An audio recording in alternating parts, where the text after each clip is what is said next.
Hello and welcome back to the KCC channel. I'm Rob and I hope you are having a wonderful day today. Today we're jumping into some I Don't Work Here Lady. Before we start, if you're new here, make sure to hit that subscribe button. It's completely free and you can always change your mind later, but I've been promising cookies to everybody for the last couple of weeks, so soon I'm gonna have to make good on that if you actually stick around. Alright, our first story today comes to us from Druidcraft12. Lanyard equals Michael's employee. Let's jump right in. Yesterday evening, I was driving around all over town doing some early Christmas shopping when I passed by a Michael's. At that moment, I remembered I needed more pens for my sketchbook, so I decided to go pick some up. When I was browsing the pens, I saw movement in my periphery and looked over to see a lady walking around confused. She spotted me and asked if I worked there. I told her that I didn't, and she said she thought I did because I was wearing my lanyard that held my keys. We had a bit of a laugh over that as she walked off to find an actual employee. I grabbed the pens I was looking for and a couple chisel nib pens I had never gotten before and left the aisle. I thought the two pens were different, so I read the package to check and realized that they weren't waterproof, so I headed back to the aisle.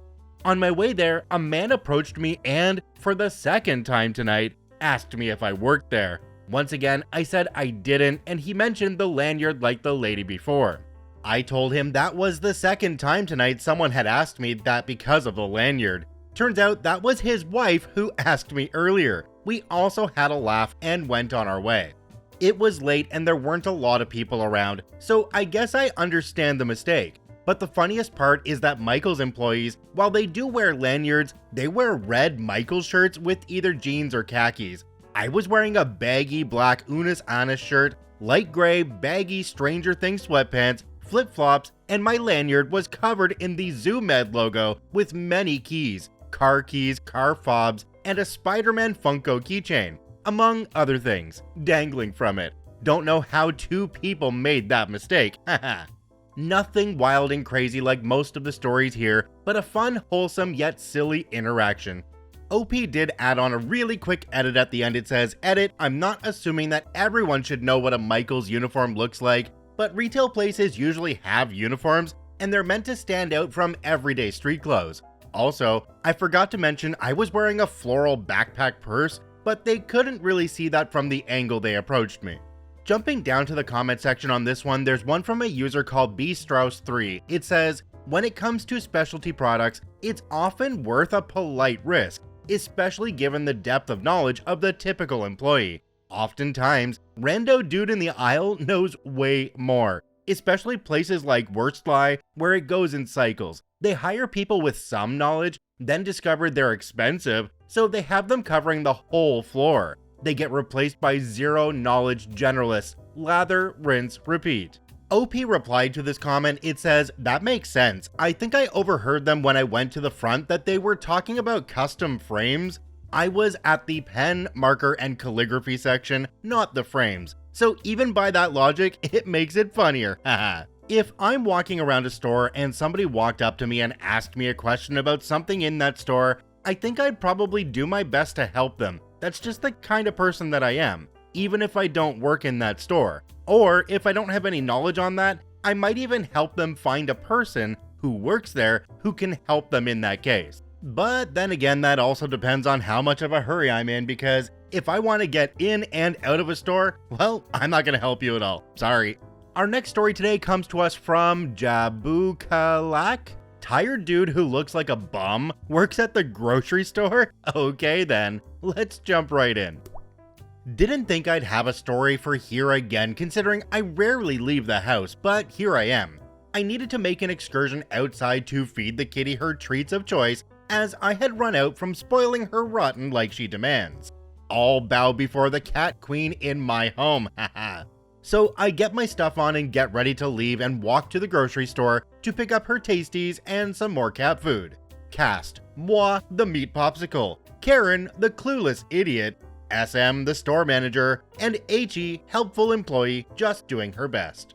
To paint a picture of what I looked like today, I'm in a gray hoodie and a toque, beanie to you Americans, a gray Guinness tank top and navy blue pajama pants, black DC shoes, and an Attack on Titan man purse. I in no way look like an employee of anywhere. I'm in what I like to call bum couture. I also have headphones in listening to some music. I get to the store jamming out to some Slipknot and proceed to go about my business, grab a basket and beeline to the pet aisle. I pass the registers and am instantly accosted by this neon green haired woman in her late 40s wearing a shawl and looking like she belongs in a craft show. She instantly starts in on me looking everywhere else but at me. "Listen here, little man. I'm looking for dish soap, and I have no effing clue where you people hide that crap. Show me where it is now." Moi pulling out one headphone. "Pardon?" Do you morons even listen? Where is the dish soap?" Note, she's snapping her fingers in my face at every word. Moi instantly pissed off at the snapping. "I know where it is, but with your attitude, I'm not exactly inclined to help you." Karen puffed up in indignation. "Listen here." I cut her off and yelled right back in her face. "No, you listen here. These people don't get paid enough to deal with your crap, and I don't work here, so I'm definitely not getting paid enough to take your nasty crap. How about you open your eyes and look at me? What about my appearance says I work here? What about my clothing could possibly indicate that I'm employed here? Karen, taken aback that someone dared talk back. "Well, I never." Helpful employee moved over from customer service. "What's going on here?" Karen, before anyone can get a word in. "This butthole has been rude to me and dared to talk back to me. I demand he be written up and fired this instant." "Page a manager, please. Clueless here thinks I work here and also requires glasses." Helpful employee bolts to go grab the manager and we stand there. I just fold my arms and wait while Karen hisses vitriol at me about how I'm going to be mega fired or whatever. I stopped paying attention and went back to listening to Bleed It Out. Store manager and helpful employee appear minutes later, just as Trivium Sin and the sentence starts. "What's going on here? He sort of filled me." Karen, before store manager can finish his sentence, and right back to screaming. "This little crap refused to show me where the dish soap was and was rude and insulting to me. I demand you fire him and compensate me for my trouble." She's clueless and thinks I work here somehow. I just want cat food and treats. "Ma'am, he is plainly a customer. Look at him. PJs aren't part of the uniform here." Karen actually looks at me and really takes in my appearance for the first time, seeing that I'm literally here dressed like a lazy couch potato, and lets out a weak, "Oh." Evidently, she's a common problem at this store because the store manager surprises me with his next remark. Store manager coldly and obviously very annoyed. "Ma'am, this is the third time this week you've abused staff and customers. Leave now, and if we see you here again, you will be trespassed. You are banned from this location indefinitely. Now, please leave." Karen, enraged, throws her basket to the floor and rages out screaming about lawyers. Store manager apologizes to me for what happened and I just brush it off. Not too worried about it as it's dealt with. Helpful employee goes back to customer service and tells me to check out with her when I get what I need. Gave me a 25% discount on my kitty tasties and kitty food. So all in all, not bad. All it took was dealing with an idiot for 7 minutes. Paid, dipped, and went home. Now I'm sitting here with my cat, happily snoozing in my lap like the glorious queen she is. Down in the comment section for this one, there is a comment from a user called She Who Loves to Draw. It says, "How can someone be a problem customer multiple times in the same store during the same week, but not recognize employees or figure out a store's layout and find what they're looking for?" OP responded to this comment with, "Some people exist in their own bubbles and ignore basically everything around them. Plus, this is in Canada. We are generally more tolerant of those people in stores. Unfortunately, we can't even stop thieves as employees." Well, OP, I have to say I completely agree with a rule that says you're not allowed to stop somebody if they're shoplifting. That's just for your personal safety. Some stores have security teams that deal with that, other stores don't, and in those ones you just report it to a manager, they call the police, they go over the footage, see who the person is, confirm that they stole something, and well, they might even show up at their front door. It's just not worth the risk for a regular employee to stop that kind of person. Back to the story though, OP, I congratulate you on keeping your cool. I wouldn't have been able to do that myself. I'm the kind of person that will sit there, and when somebody talks to me like that, I'm gonna speak my mind right back to them, because what are the chances I'll ever see that person again, or they'll have any effect on my life going forward? I just don't care. This next story comes to us from Icon805. Hey, you don't work here. Want a job? Let's jump right in. This didn't happen to me, but it was relayed to me by the manager. There was a locally owned hardware store close to where I was working. This place had the most amazing selection of fasteners, nuts, bolts, screws, etc., down to M2 Allen screws, the kind of stuff you'd never find at a big box. Everything was always in its place. You would never see a bag of M3x5 screws in the M3x8 slot. It was heaven for a tinkerer like me. One evening, I complimented the manager on how immaculate the section always was, and she started laughing. She tells me that it used to be a mess, but one day everything was in the right spots, but none of the employees would take credit. They all hated having to organize that section, and I can't blame them. Everyone was confused. They started joking about it being visited by the Bolt Fairy.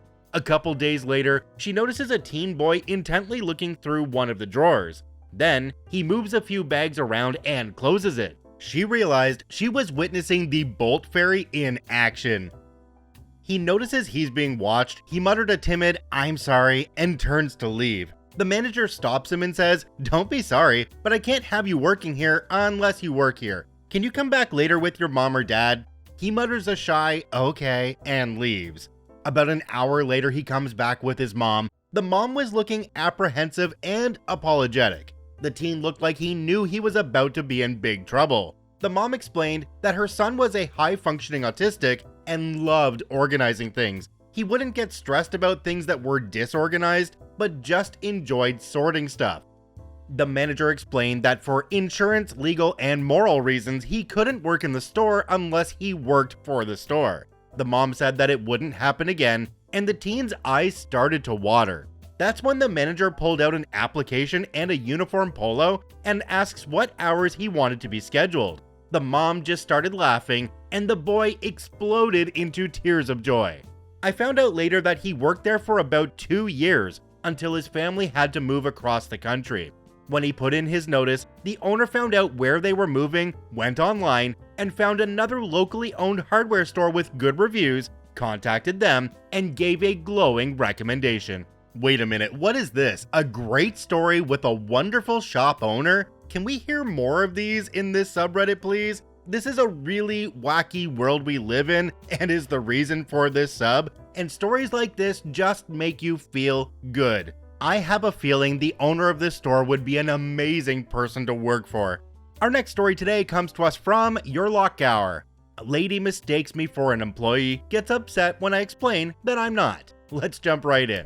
I work for a large financial company. I like to wear suits even though we can do business casual. We have, unfortunately, had to start going back into the office. Luckily, not every day. So to the "I don't work here lady" part, I had left the office. I was wearing a suit as per usual. I stop at Target to get some stuff. It is not that busy, and there are people who obviously work there stocking things. I'm in the area with the cheese with a basket in my hand. Some woman randomly comes up to me. "Do you like the store brand cheese?" I had some in hand, deciding between different flavors. It's okay, I guess. I throw it into my basket and begin to turn away, thinking this unnecessary interaction is over. "Well, I think they have moved stuff around since the last time I was here. Could you show me where X food item is?" I say X item because I had stopped listening at that point. Once she started with the "since the last time," I knew she was going to ask me where some crap was. "Lady, there are several people around who clearly work here," I explain. "How should I know where that is?"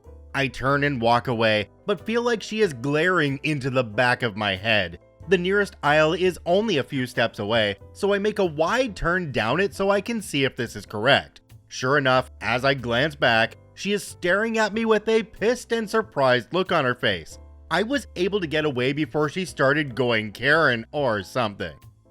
She was in business casual stuff, I think, so hopefully intelligent and observant enough to know I didn't work there, and looked around my age, millennial.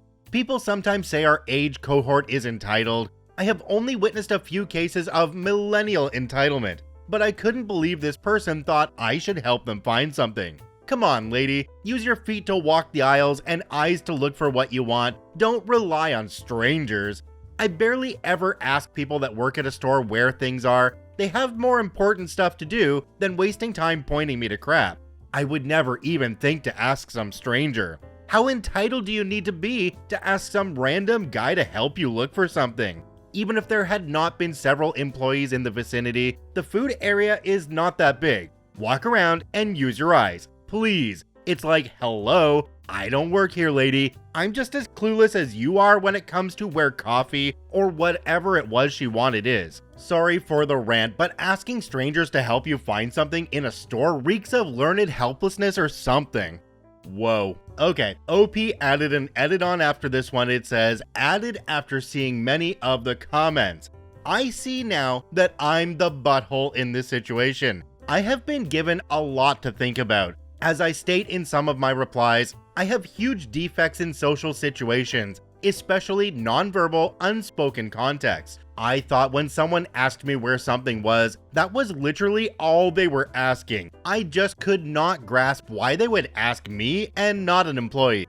Yeah, OP, it kind of feels like you shot that person down when they were just trying to chat with you. I don't think they even assumed that you were an employee at first. They might have just thought that you'd be a helpful person, especially if they'd seen you walking around and knowing exactly where you're going in the store to get the things that you were getting. You know, another thing that makes me wonder on this one was this person actually trying to hit on OP? Like they were walking up to them and making small talk? Because OP did say that they looked kinda shocked and pissed when OP said their thing to them and walked away. Was this a missed opportunity for love? Check out all 4 OPs linked in the description down below. I thank you for watching. I hope you have a wonderful day, and we'll see you tomorrow.